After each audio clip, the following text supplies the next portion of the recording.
Quick show of hands, Mike. Anyone able to pick this one up on a physical release? Yeah, I got 4. You liar! You Yeah, bloody I'm selling them all on Discogs. at an insanely high resale price. Fuck Yeah, you! yeah, yeah. That's it. I need to pay for a holiday. So, okay, today we're talking Enceladus. I think Enceladus sound. I don't know. I Yeah, mean, we don't know, do we? we don't know. We never hear these people say these things out loud. So I'm going to go with Enceladus. This is the third demo from US black metal outfit Xenon, with a lot of, well, I guess a lot of help. I think he wrote everything's, structure, songwriting, everything by Xenon, but Taurus of Blood and Crescent fame / Fell Winter / Arbor, Gauntlet Ring, Gauntlet Arbor. Ring, yes, all those projects, has helped with the drums and the lead guitar, I believe, Mike. He has, yeah, and actually on some of the older, I don't know if this is the case on this one, on some of the older demos, he played bass and stuff as well. I'm assuming as well. I think he's recorded it all. Yeah, so I think they both were producing it, but I think it's recorded at his guy at Taurus's place. I think It's got Taurus' like sort of vibe all over the production, though, isn't it? I mean, especially the drum sound, you can tell it's him. you can. Yeah, I love his drum sound. I think, and his Yeah, drumming is same. great. It's really cool. It's not as flare heavy as No.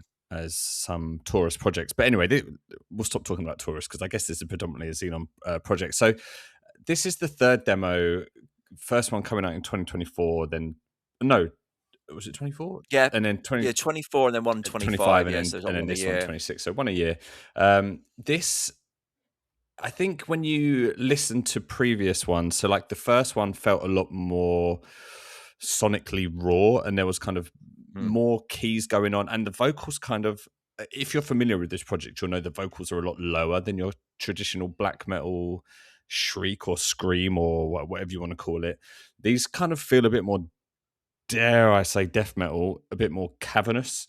So you'd be familiar with that, but with demo one, they sat a lot kind of deeper in the mix, so they felt a bit Yeah. more atmospheric. And I They think, were quite affected as well, I think. They were sort of had this kind of, there was like a weirdness sort of thing to them that was sort of added as well. yeah, almost as if they were like doubled up. So you had Mm. it felt like there was maybe a higher one on top, but unsure. Then when you go to demo 2, the kind of clarity comes through a little bit more, and I feel Yeah. that demo 2 and demo 3 are probably a bit more closer aligned than like 1 and Yeah, 2 I'd say were. so. They could almost be from like the same session. Almost, they have that kind of similar Yeah. sound. But yeah, demo 3, I think there is a bit more clarity throughout the production sound, especially with the vocals, and the leads. The leads really like cut through, which is when the leads do happen within the song. It really adds like a grandiose, like majestic, powerful moment, doesn't it?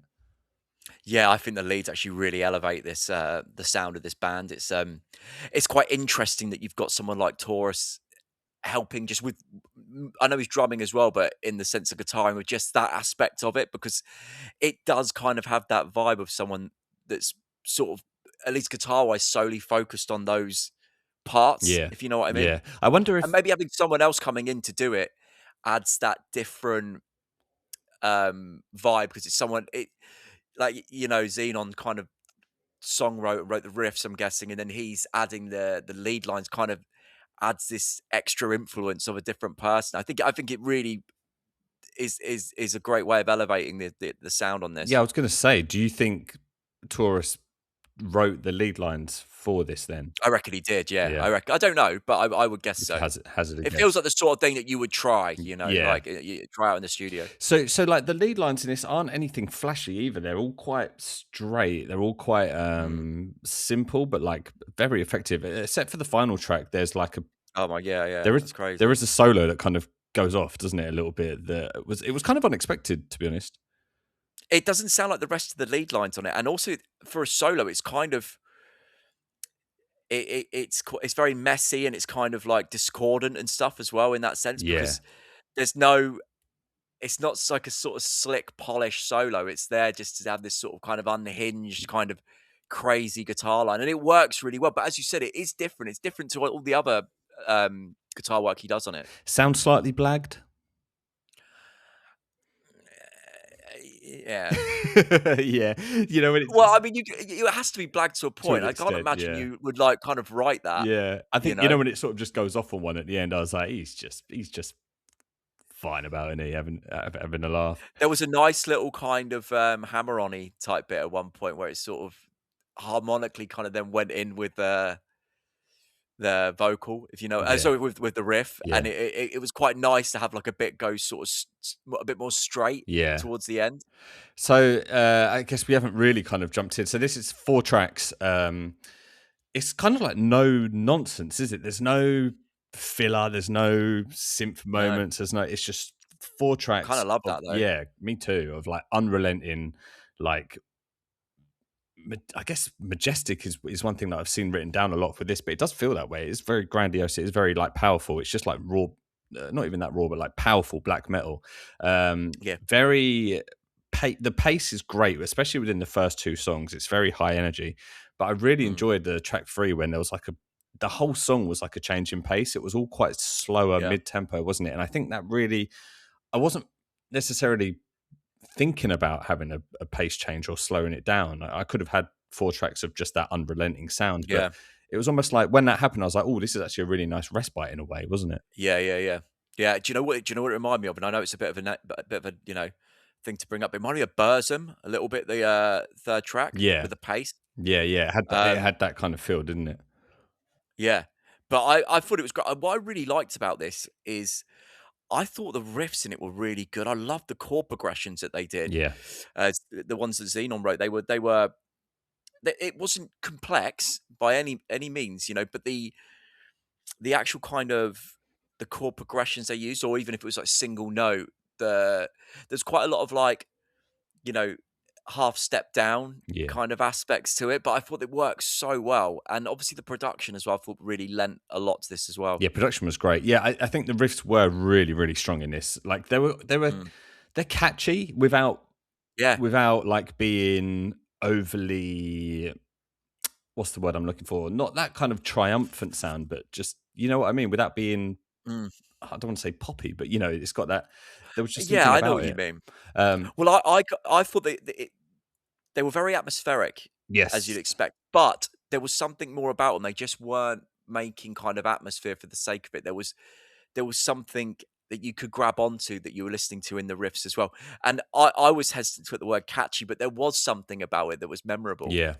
I think with the lead lines as well, the lead lines really did give a kind of catchy element Yeah. to those songs. Mike, I want to ask you, like, I think the vocals might divide people on this. How do you feel about these kind of vocals? I thought they were great. Yeah, I loved it. I just thought they worked really well. They were different. I didn't know he obviously operates in that lower register, but the whole kind of death growl type thing that he didn't do it that much on this. I listened to a bit of demo too, and I thought maybe he maybe did it a bit more on that from what I heard. But I thought he had quite a good range. Obviously, all in the lower end, but he was doing often a little bit more mid range than lower in places. There was yeah. some really nice. I can't remember what track it was. Was it track 4? That this like the vocals were really where was it? There was one that he did, and the vocals had this like real nastiness to it. Kind of, it was like black and nastiness. I feel like there was that kind of throughout. It wasn't all in that Yeah, lower register, no, no, no. which I feel like demo one was a bit lower. So I think that he was maybe experimenting with a bit more range here. I'm in an agreement with you. I it took me a minute to kind of get on Yeah, board with with that kind of sound because I was expecting something different. But I do like this kind of vocal with this. It is different, isn't it? It does give it its own thing. it's different. Yeah, and it's. I mean, it is going to be divisive, but then again, do you want every band to sound the same? No, Do you know what I mean? yeah, Like so true. it's quite nice having that different aspect of it. And I didn't think it was jarring. I didn't think it didn't suit it. No, And I thought the way it was sat, the way it was produced, I thought it worked well. There was still that kind of, even though they were lower, they still had that kind of I don't want to say desperation as such, but they still had that emotional Yeah. feel that you expect with a black metal vocal, but just from a different range. Despair, potentially, the word? Despair, Yeah. yeah, that'll do. Yeah, that'll do. That adjective right there. Favorite song, Mike, before we wrap things up? Oh, I don't know, probably track 1 Yeah, actually. same, same. I love it. For me, it was just I really like the riff of that was the bit that kind of maybe it stood out more from the others because I thought the main riff, the one at the beginning, was really, really cool. Yeah, really solid, man. Great riff. Yeah. I agree. I'm in agreement. Say that first riff, I was like, "Oh, okay, this is really good." You knew straight away, like when putting this on, you're like, "Ah, this is going to be a Yeah, yeah, good. this is cool. This is going to be a good Yeah, thing." yeah, yeah. John, is this out on Blood and Crescent? Physical release through them. I'm not sure. Well, it's hard to there's no Bandcamp or anything for them, so you can't. Yeah, unsure if it's Yeah, I think it's fully just. through them. But I get like he's obviously really good mates with Taurus, so Taurus is Yeah, probably putting it out for him. probably putting it I out. Yeah, guess. yeah. But yeah, I mean, all sold out already. So good luck trying to get that. Or hit up Mike on Discogs, and you'll. Yeah, yeah. No, I was lying about that, by the way, but, Send him a message. He might give you a good deal. Um, yeah, I might just record it from YouTube onto a tape and draw up my own artwork based on what I can see. Stickmen in a house. Yes. Yeah. Listen, if you got to this point in this video, thank you for sticking around. We appreciate it. Like, give a like. It does help us out a lot. And if you are new here, subscribe. Like, we put out videos every Wednesday and Friday covering the latest in this realm of black metal. So yeah, hopefully there'll be something new that you can come across and enjoy. But we'll hopefully catch you in the next one.